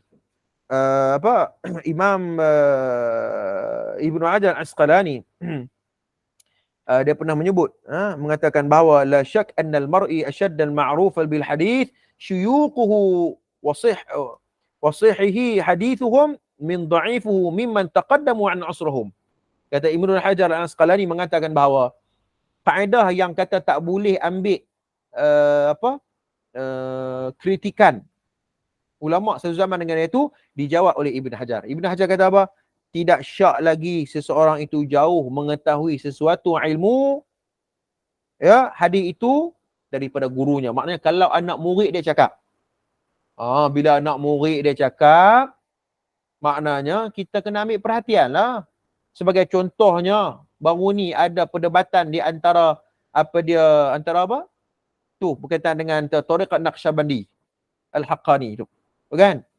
Bila orang nukilkan ucapan anak murid kanan dia. Ucapan anak murid kanan dia sendiri. Ibn Hajar kata la syak annal mar'i yashaddul ma'ruf fil hadith syuyuquhu. Ya, tidak syak lagi kata Ibn Hajar Al-Asqalani, anak murid yang rapat dia lebih mengetahui maklumat dia, idealismnya, matlamatnya ataupun kesahihan maklumat tersebut. Anak murid lebih tahu. Ya, sebab tu penting. Sebab tu kalau kita nak tengok sesuatu tokoh ini benar ataupun tidak, kena tengok semua ungkapan-ungkapan itu. Tengok anak murid dia kata apa. Kena tengok ulama yang duduk sezaman yang ada kepentingan, yang tidak ada kepentingan, yang menyokong, yang tidak menyokong. Semua kena lihat dan pertimbangkan dan baru buat keputusan. Tak boleh ambil hak mana hak sokong dia saja. Kalau ambil hak mana hak sokong dia saja, betul ke semualah. Kena tengok mana yang menyokong, mana yang pertimbang. Kerana mesti kita berada dalam track akademik, track ilmuwan, track ilmiah, supaya kita tidak dipengaruhi dengan maklumat-maklumat sebelum kita buat keputusan. Inilah orang panggil kaedah akademik begitu kaedah dia. Tengok dulu maklumat. Apa dia dengan ambil yang mana yang hak suka ya. Ulama-ulama yang menyokong saja. Kena tengok juga ulama-ulama yang ni. Baik. Kalau pertemuan di antara ulama mutaqaddimin dan mutaakhirin. Seperti perbahasan berkaitan dengan hadis lain. Kalau saya membaca dalam beberapa buku ya berkaitan dengan hadis lain. Hadis lain ni maksudnya lain ni maknanya orang kata apa? Hadis yang dijarrahkan ataupun perawi yang dijarrahkan, dikritik ya. Lain ni maknanya hadis yang agak ringan lah, agak ringan. Maksudnya kalau ada sanad lain yang dinilai lain juga boleh jadi sanad tu jadi hasan li ghairi. Okey. Tapi ada sedikit perbezaan.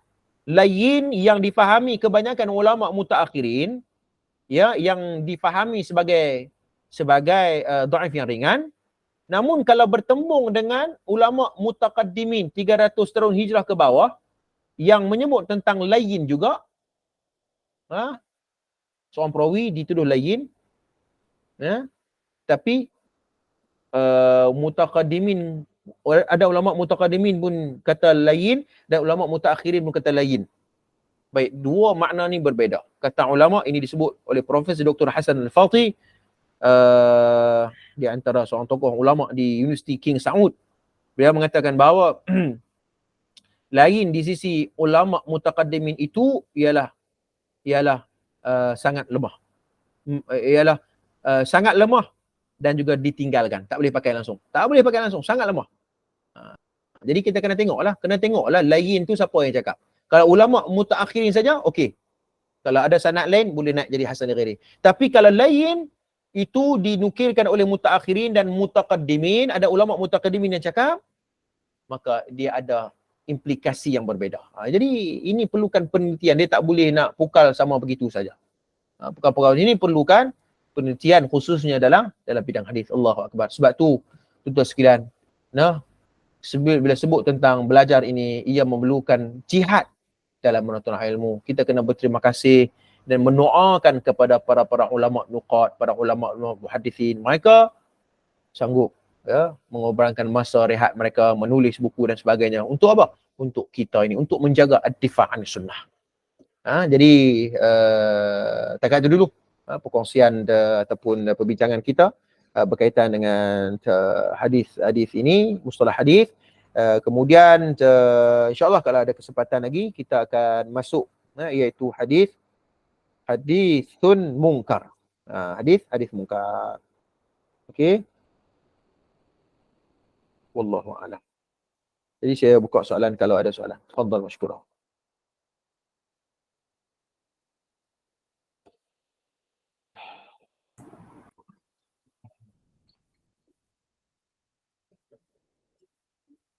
Assalamualaikum. Waalaikumsalam. Ya, Tuan Syed, silakan. Tafadhal. Sahabat-sahabat semua. Saya maaf saya terlepas dari yang an tu. Ya. Kalau an tu maksudnya daripada. Kalau an tu saya maksudnya Ustaz. Ya, samalah. An dia hanya perbezaan dari sudut lafaz sahaja. Ya, dari sudut lafaz saja, namun maknanya sama, ya.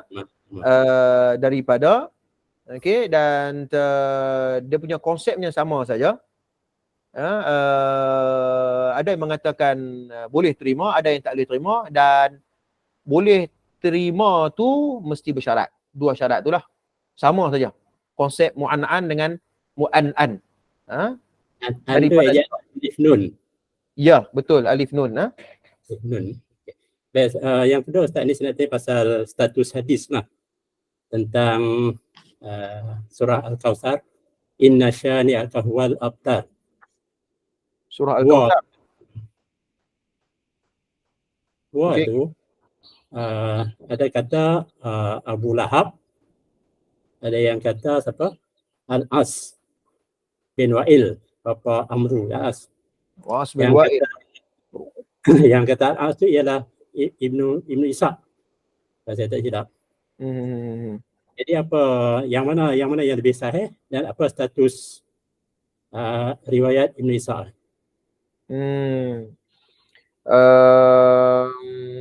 Kalau dari sudut matan hadis tu nanti kita akan go through lah. Saya pun tak ingat semua hadis-hadis ni. Nanti mungkin kalau ada kesempatan tulis di situ, saya akan tengoklah, saya akan go through dari sudut matan sanad dan matannya. Cuma saya dapat tangkap yang terakhir tadi ni iaitu berkaitan dengan periwayatan Ibnu Ishaq. Sebenarnya kita sudah bahas periwayatan Ibnu Ishaq ni pada kelas-kelas yang sebelum ini. Khilaf di kalangan para ulama. Yang tu dulu nak kena bagi tahu. Maulana Asri memilih tidak menerima riwayat Ibnu Ishaq. Maulana Asri memilih tidak menerima riwayat Ibnu Ishaq. Namun kalau kita tengok dalam perbahasan ulama yang lain seperti Ibn Hajar, Al-Zahabi dan sebagainya, mereka ada maknanya ada keluasan. Mereka menerima namun ada beberapa syarat. Khususnya riwayat Ibnu Ishaq. Begitu juga Al-Waqidi dan sebagainya. Jadi tak apalah, mana ni dia ijtihad, ada alasannya, ada dia punya alasannya, ada argumentasi masing-masing. Yang penting kita meraihkan khilaf di kalangan para ulama ini. Tapi kalau tanya pendapat saya cenderung ke arah boleh terima riwayat Ibnu Ishaq berpandukan hujahan oleh Ibn Hajar. Kita boleh tengok dalam Dirasat As-Sanid berkaitan dengan Ibnu Ishaq ni. Namun ada syaratnya ialah ia tidak membincangkan soal akidah ataupun fiqh. Itu boleh. Selain daripada tu boleh, maknanya dalam bab perang ke apa ke, yang tu boleh untuk kita menerimanya. Sebab tu kalau kita tengok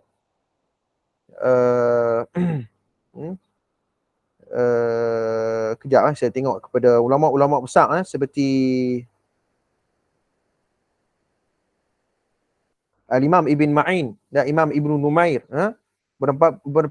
mereka berpendapat bahawa dalam bab hukum hakam tidak boleh sama sekali untuk ambil daripada beliau. Adalah banyak dia punya perbahasan kerana Ibrahim bin Hamzah pun dia kata hampir 17,000 hadis-hadis Ibnu Ishaq dalam bab hukum hakam. Jadi kena hati-hatilah. Dalam bab hukum hakam ni Ibnu Ishaq dia banyak meriwayatkan, hampir 17,000 kata Ibrahim bin Hamzah. Al-Imam Az-Zahabi dia memberi komentar mengatakan bahawa iaitu dengan pengulangan jalan-jalan hadis tertentu, manakala teks matan yang diriwayatkannya itu tidaklah sampai kepada bilangan tersebut. Jadi maknanya memang 17,000 tapi bila dia hanya dari sudut sanad tu dia ulang banyak. Sebab tu dia jadi sampai 17,000. Sebenarnya matan tu sama aja. Okey, tak apa. Jadi saya nak sebut bahawa para ulama berbeza pendapat dalam menilai periwayatan Ibnu Ishaq. Wallahu a'lam. Terima kasih Ustaz. Dia tak lemah secara keseluruhannya. Tak lemah secara keseluruhan. Namun kena ada perincian dalam bab Ibnu Ishaq ni. Wallahu a'lam. Itu saja.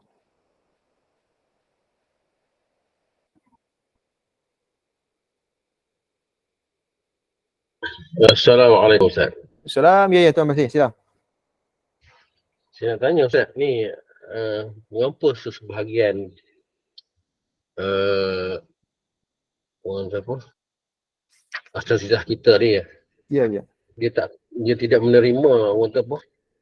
Boleh katakan 90% lah Ustaz, kalau benda tu yang dinilai oleh contoh orang-orang seperti Ibnu Taimiyah, Ibnu Qayyim, Albani, Syekh Arnaud, dia kata tak ada orang lain kan, dia kata asyik orang ni je nilai hadis. Dunia ni banyakkan ulama hadis. Kalau sekat Zahabi, kalau Zahabi tu diorang terima lah sikit sebab Zahabi ni dia Syafi'i, dia terima lah. Tapi kalau lain pada tu Ustaz, kalau Syaukani diorang susah sikit. Macam mana tu Ustaz? Kita macam sekarang ni, kebanyakan orang kita ni, kita tengok orang yang belajar sekarang ni, banyakkan dia tengok true kepada apa? Kepada Albani, kepada Syekh Uthaymin gitulah. Tapi ada sebahagian ni boleh katakan 90% tak boleh terima lah. Okey. Okey, soalan ni soalan yang baik Saya ada kitab. Witan Al-Fatawa Al-Albani fi Mizan Al-Syariah. Kitab ni saya beli online kot. Okey, tak apa. Lagi saya nak cerita pasal kitab ni sikit. Soalan ni pernah ditanya oleh Syekh Syu'aib Al-Arnaut, rahimahullahu ta'ala, seorang tokoh ulama muhaqqiqin, mu'assirin, yang wafat barulah 2, 3 tahun, 5 tahun, 4 tahun yang lepas. Bukan, 6 tahun ke 7 tahun yang lepas. Orang tanya dia, dan kita tahu bahawa Al-Arnaut dengan Al-Albani pun tak sama dalam beberapa hal, khususnya dalam metodologi dalam mentasahihkan satu hadis, tak sama pun. Ada orang tanya, kami nak pakai yang mana? Kami nak pakai kamu ke Al-Arnaut ke? Kami nak pakai Syakir ke? Kami nak pakai Al-Albani? Kata Syekh Syu'aib Al-Arnaut rahimahullahu ta'ala, kalau hampa nak lawan Albani, hampa buatlah kerja macam Albani. Tu dia. Kata dia, kalau hampa nak lawan, hampa kena berikan bukti, berikan hujah. Nyatakan sebab apa hampa lawan tu. Bukan dia kata, kami tak pakai sebab dia main daripada saudara Albani. Itu hujah orang kampung. Ya, itu hujah orang kampung. Sembang kat orang kampung boleh lah. Al-Naud kata, ini ulama muhaqqiqin. Kalau tak setuju, bawa hujah. Sebut sebab apa benda tu tak betul. Albani kata tak betul dan sebagainya. Kata sebagainya tu. Hari ni, kebanyakan para ulama ni mengambil hadis daripada yang disahihkan oleh Nasr dan Al-Albani. Kerana dia buat kerja tersebut. Ya, kerana dia takkan lepas pada zaman dia, kalau tak salah saya. Kalau mana ilmuwan yang bercakap tentang hadis, dia akan bercakap. Jadi dia buat kerja.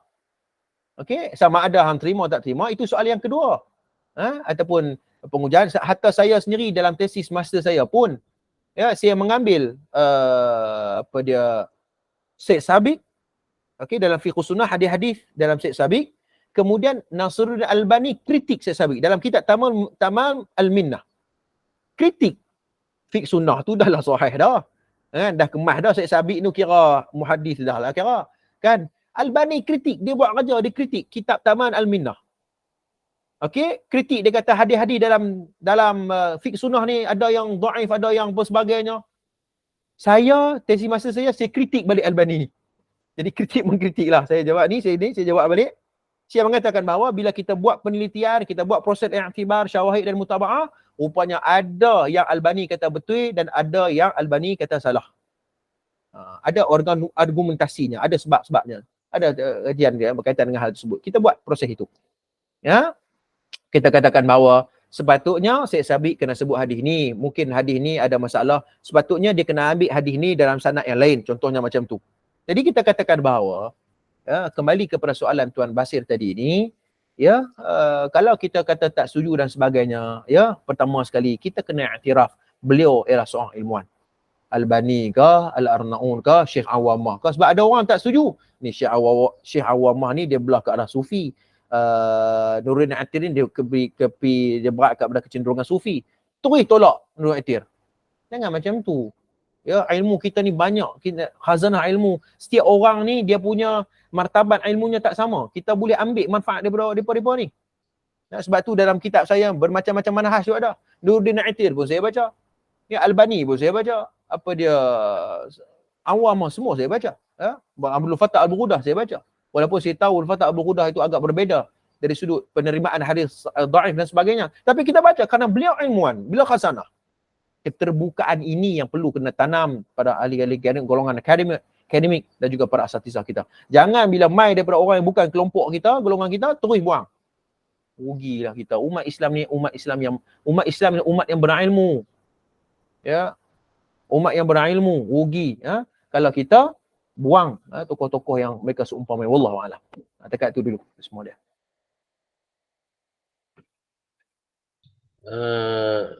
Ustaz nak tanya yang matruk ni. Hadis matruk ni kalau dalam ramai-ramai dalam, contohlah ada 5 atau 3 orang perawi, salah seorang tu matruk. Adakah hadis ni dinilai dhaif, yang lain tu dia nilai sahih? Dalam contoh perawi kedua ketiga tu, tapi di antara tengah-tengah tu ada satu seorang perawi tu, apakah dia dinilai dhaif juga ataupun macam mana? Okey, dia ada dua situasi. Pertama, satu hadis ada satu sanad. Sanad tu ada seorang perawi yang dinilai matruk, yang lain semua sahih. Jadi sanad tu disebut matruk. Okey, berbeza dengan situasi yang kedua. Satu hadis ada banyak sanad. Sanad pertama dinilai matruk, sanad yang kedua dinilai sahih, hasan dan sebagainya. Jadi apa jawapan kita? Kita katakan bahawa sanad yang pertama matruk, namun sanad yang kedua hasan. Sanad kedua sahih. Jadi ambillah yang lebih sahih. Begitu. Wallahu a'lam. Okey, jelas tak? Jelas. Okey. Itu saya nak tanya isu yang provok apa ada. Provok 3 hari ni Ustaz yang orang petikai Qardawi dengan Bukhari tu. Kalau bagi saya kalau Qardawi ni setakat kritik dulu Ustaz, tapi kalau Imam Bukhari ni tak fakih ni, jauh Ustaz tu. Masalahnya orang yang asatizah ni cakap ni Imam Asy'ari, Abu Musa Asy'ari ni Abu Hasan Asy'ari dulu, sedangkan Abu Hasan Asy'ari ni pun dia lahir pun 260 selepas ada ni Bukhari. Macam mana dia jawapan tu dia Pening kontra bagi ulasan Ustaz. Saya pertama pasal Qardawi ni kita kata bahawa okey, ada kawan-kawan saya ni mungkin dia pun malas nak respon kot. Dia tunjuk gambar kitab ya. Dia tunjuk gambar kitab karya Qardawi. Cukup, dia buat tu lah. Berbanding dengan ustaz tu yang kata Qardawi sekian-sekian. Hang satu kitab pun tak tulis lagi. Kan? Jadi kita katakan bahawa beliau ialah ada beberapa fatwa beliau yang mungkin kurang tepat dalam beberapa sudut ya. Namun ya, umat Islam mesti mengiktiraf sumbangan beliau khususnya dalam bab muamalat, zakat dan sebagainya ataupun dan sebagainya. Banyak hadis dan sebagainya, banyak benda yang kita boleh ambil manfaah daripada Imam Yusuf Al-Qardawi rahimahullahu taala. Okey?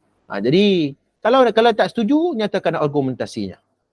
Ada nyatakan bukti dan juga alasannya pasal apa tak setuju dan sebagainya. Kerana Qardawi seorang alamah ya, dia mempunyai ilmu yang banyak, yang luas ya, ensiklopedia ya, berkaitan dengan maklumat tentang Islam ni banyak maklumat yang dia ada berkaitan dengan fiqhul muasarah dan sebagainya. Jadi sepatutnya kita kena dia menghormati kalau kita tidak setuju dengan manhaj yang dibawa oleh Datuk Yusuf Al-Qardawi. Ya, kita tahu polemik yang berlaku di antara Syekh Ali Jumaah ya, dengan Syekh Qardawi memang tidak sama manhaj mereka, memang bergaduh. Tapi kita kena memperakui mereka adalah ilmuwan, namun kalau salah fatwa dan ijtihad mereka di atas timbangan ilmu, kita kata benda ni salah. Pertama. Yang kedua berkaitan dengan Imam Bukhari. Saya tak sempat nak tengoklah perbahasan tu. Tapi dia dengar jugalah dekat Facebook tu pasal apa? Dia kata Imam Bukhari apa? Sikit-sikit gitulah, saya malas sebab duduk kalut. Dia kata Imam Bukhari ni dia tak pandai buat fiqh, tak pandai. Dia hanya hadis saja. Orang dah mengkaji, dah membaca tentang tarajimul bab, ya, orang mengkaji tentang tesis PhD tentang bab-bab yang disusun oleh Imam Bukhari, sehingga ada mengatakan Imam Bukhari ada mazhabnya sendiri. Namun yalah benda ni perlukan orang awam macam biasa, dia tak nampak benda-benda macam ni dia memerlukan penelitian dalam hal tersebut. Dia tak sama seperti Imam mazhab Syafi'i. Imam Syafi'i dia ada anak murid yang ramai, dia menyusun secara bersistem berkaitan dengan ilmu fiqh dia, istinbat dia dan sebagainya. Sebab tu mazhab dia sangat terkenal. Mazhab Imam Syafi'i sangat terkenal dan ramai dalam mazhab Syafi'i dan sebagainya ya.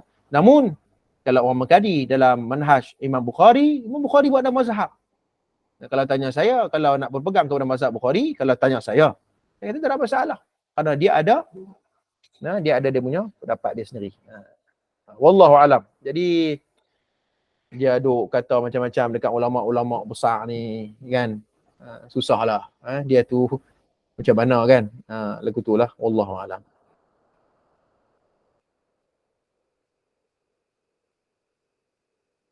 Kita ni Ustaz, saya pun duk perhati kan. Dia jadi macam dua golongan Ustaz. Ya.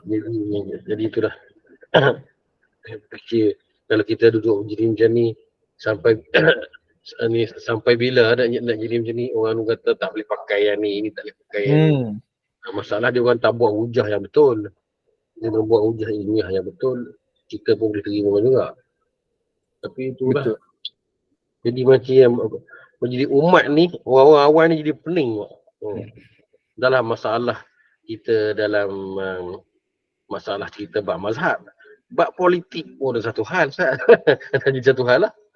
Pening kepala orang.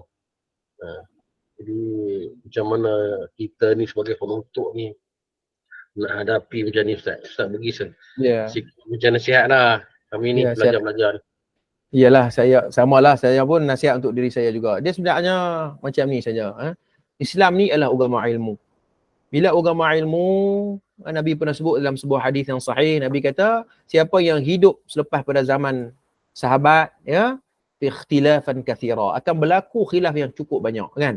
1400 tahun dah Nabi sudah wafat, ya, memang kita tengok khilaf cukup banyak. Kelompok-kelompok, mazhab-mazhab, ajaran-ajaran yang kita kata cukup banyak, kan?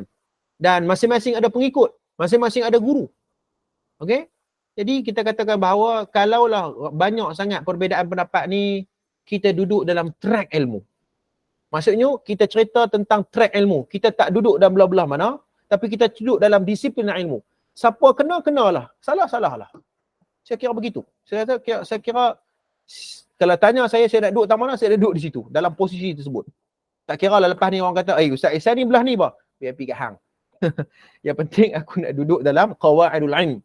Ya, kita duduk dalam sebilah ilmu. Kalau kamu kata tidak setuju dengan pendapat saya, nyatakan pendapat hal tersebut.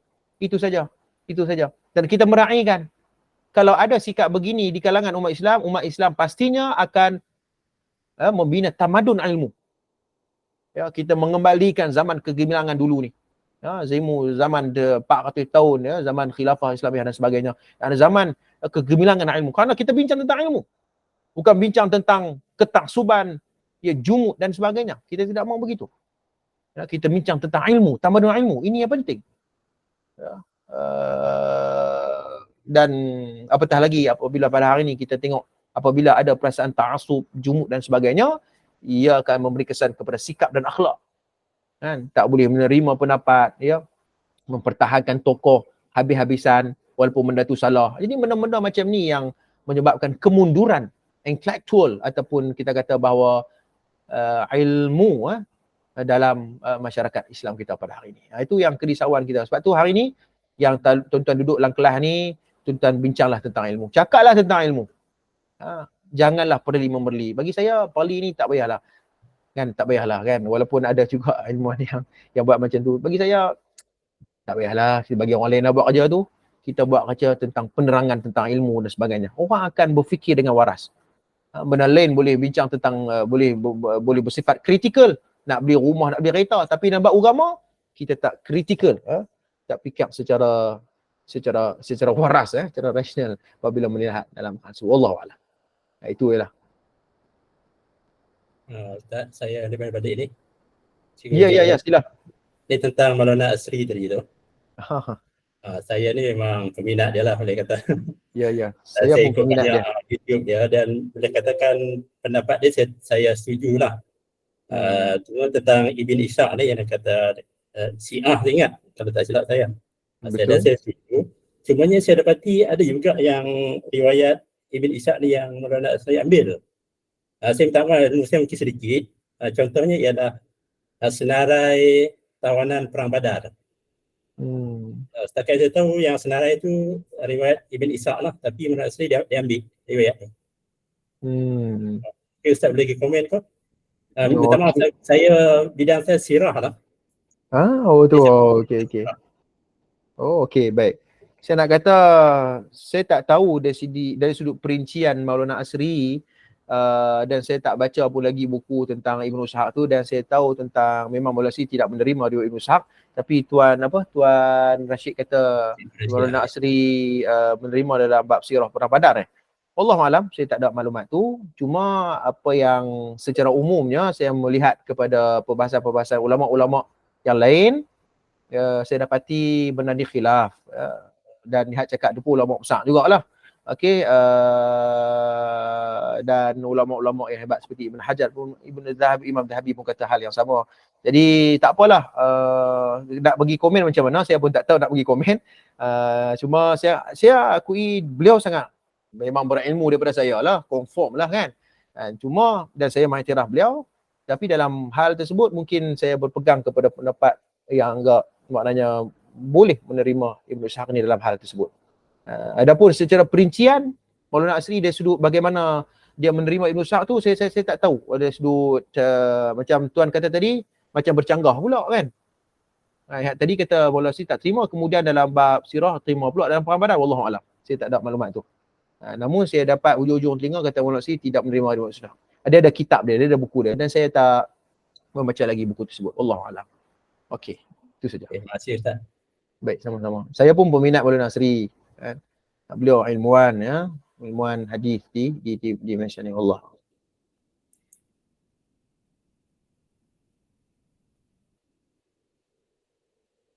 Cuma di Malaysia ni contoh ustaz ramai berkuliah, bagi ilmu. Cuma tak ada satu macam saya ada pernah cakap dengan Ustaz Zahiruddin Ustaz Zahiruddin itu.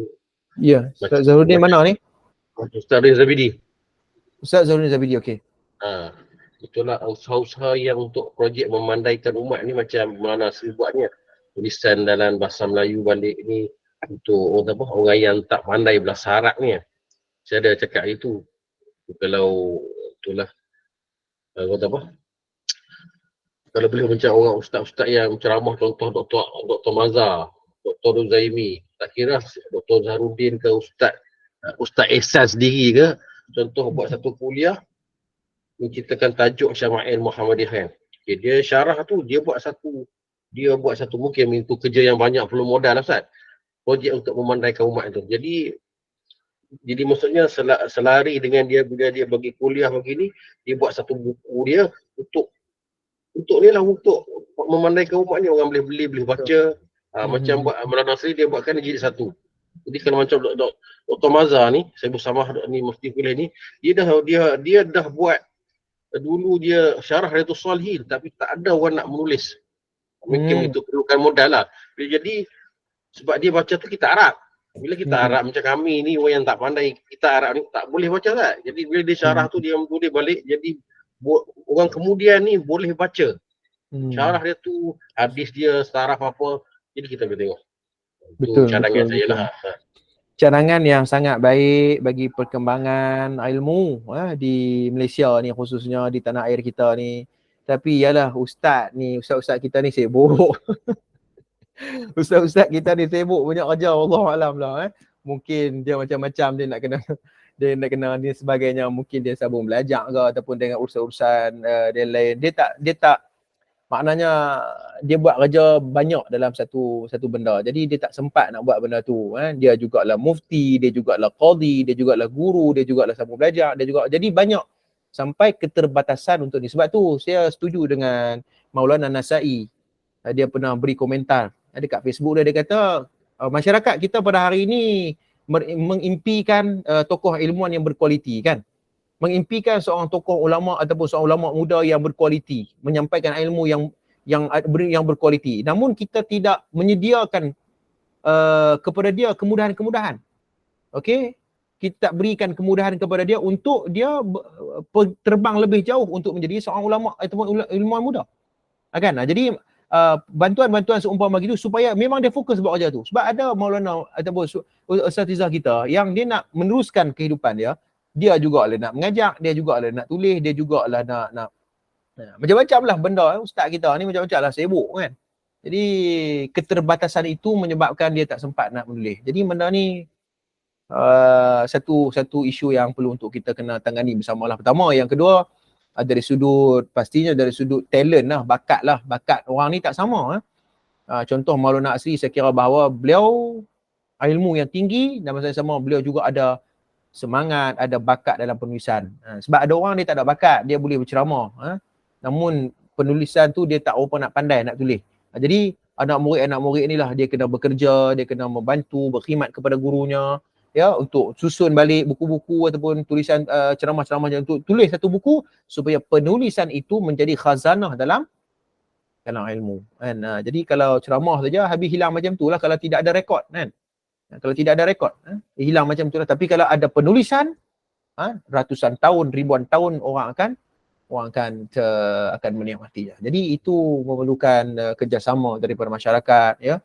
Dan sebagainya, dan pastinya akan memerlukan dana yang banyak dan sebagainya. Ada orang yang think tanker yang merancang ini ya untuk memandaikan umat ini. Dia kena ada orang macam tu. Dia tak boleh kita tak apa kot pagi ustaz ceramah macam tu lah. Tak boleh. Dia kena ada satu tanker yang pemikir supaya menyusun ulama-ulama muda ini ataupun ilmuwan ini untuk menyumbangkan ilmu mereka kepada masyarakat. Kena ada golongan-golongan ni. Allah. Bukan semua mampu untuk cakap, bukan semua mampu untuk menulis, bukan semua mampu buat kerja masing-masing. Jadi semua ada kepakaran dia tertentu. Wallahu a'lam. Kan? Betul tau nasihat tu, insya-Allah kau. Boleh tak? Kadang-kadang saya sendiri pun kadang-kadang cemburu ustaz dengan jiran kita. Ya. Jiran kita ni Indonesia kan dia banyak keluarkan buku. Sekarang ni kalau macam tempat kita, ilmuwan kita ni antara yang menulis banyak selain pada Dr. Zaimi ni ialah saya tengok buku yang banyak manfaat sekali. Profesor Dr. Basri Ibrahim banyak tulisan dia. Saya memang memiliki banyak buku tulisan dia yang banyak mengeluarkan kita tak perlu rujuk kitab besar-besar lah Ustaz. Sebagai contoh dia ada fiqh perbandingan kan. Jadi dia buat keluar dengan hukum, dia buat dengan hadis dia, ada kecacatan hadis dia tulis. Jadi orang macam kami, orang awam Ustaz dapat manfaat yang sangat besar. Mereka contoh macam fiqh isu-isu fiqh halal dan haram dan sebagainya. Jadi kalau kita ada satu, macam Ustaz cakap tadi, ada satu tim. Ustaz ceramah ada satu tim yang buat ni, tapi itulah benda yang memerlukan kos. Jadi saya dah tengok Indonesia ni memang banyaklah keluaran buku-buku kitab-kitab ni yang diterjemahkan dalam bahasa Melayu. Betul. Mungkin tak setepat dan yang dia di ini dalam bahasa Arab tu lah, tapi sekurang-kurangnya nampaklah manfaat ilmu tu lah. Betul. Kena akui memang sistem penterjemahan, sistem penulisan buku-buku, saya kira Indonesia lebih maju berbanding dengan Malaysia lah. Kita lambat sikit. Dan kitab-kitab besar kan, Indonesia sudah terjemah dah. Kitab Bidayatu wan Nihayah Ibn Kathir. Saya tengok, terjemahan Indonesia. Tafsir Ibn Kathir, terjemahan Indonesia. Mana terjemahan Malaysia ni? Sehingga kan terjemahan Sahih Al-Bukhari pun terkial-kial. Kita nak terjemah ataupun nak bagi siap baru. Waktu Dr. Zulkifli Al-Bakri jadi menteri kan, barulah ada satu terjemahan rasmi oleh Jabatan Kemajuan Islam Malaysia kan. Oleh kerajaan kita kan. Jadi benda-benda yang macam tu sepatutnya kita kena lebih memikirkan tentang kemajuan dari sudut sistem penterjemahan. Kalau kita tengok sendiri waktu zaman perkembangan ilmu waktu awal-awal Islam dulu pun mereka mengisytiharkan khalifah, saya tak ingat khalifah apa, sekitar dalam 400 hijrah ke 500 hijrah kot kalau tak salah saya, mereka mengisytiharkan sistem penterjemahan.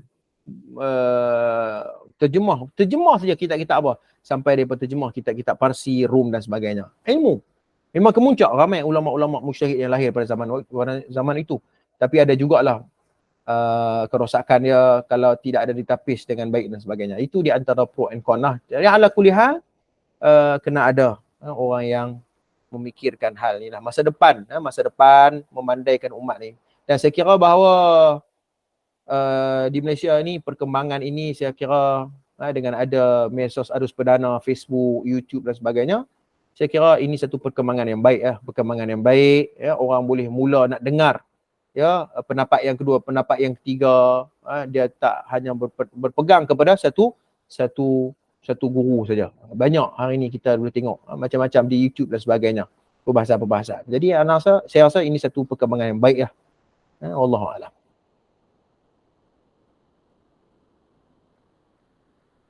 Terima kasih. Baik, sama-sama, terima kasih. Ada lagi ke?